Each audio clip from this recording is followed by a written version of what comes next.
आपण पाहत आहात सत्यदर्शन न्यूज। राज्यात महाशिवरात्री निमित्त महादेवाच्या मंदिरास भक्तांची गर्दी। महाशिवरात्र निमित्त अखंड महाराष्ट्राचे कुलदैवत आणि बहुजन समाजाचे लोकदैवत असणाऱ्या खंडोबा देवाच्या जेजुरी गडाच्या मंदिरात आणि शिखरावर असणाऱ्या स्वर्गलोकी, भूलोकी व पाताळलोकी या शिवलिंगाच्या दर्शनासाठी महाराष्ट्राच्या कानाकोपऱ्यातून आलेल्या भाविकांची गर्दी आहे। याबरोबरच बीड, सिंधुदुर्ग, नंदुरबार, नाशिक आदी जिल्ह्यात भाविकांची महादेवाच्या मंदिरात गर्दी उसळली आहे। सोलापुरात मल्लिकार्जुन मंदिर, श्री सिद्धेश्वर मंदिरास भक्तांची मोठी गर्दी दिसून येत आहे। परळीच्या प्रभू वैद्यनाथाचे दर्शन घेण्यासाठी देशभरातून लाखो भाविक दाखल झाले आहे।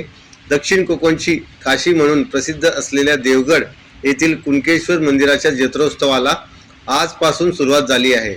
राष्ट्रीय स्वयंसेवक संघाच्या वतीने महाशिवरात्रीला अखिल भारतीय घोष दिन साजरा करण्यात येतो। राष्ट्रीय स्वयंसेवक संघाच्या वतीने शहादा शहरात असलेल्या गोकर्ण महादेव मंदिरात घोष दिवस साजरा करण्यात आला। प्रभू श्रीरामचंद्रांनी स्थापित केलेल्या कोलायेश्वर महादेव मंदिरात आज भाविकांनी मोठी गर्दी केली आहे।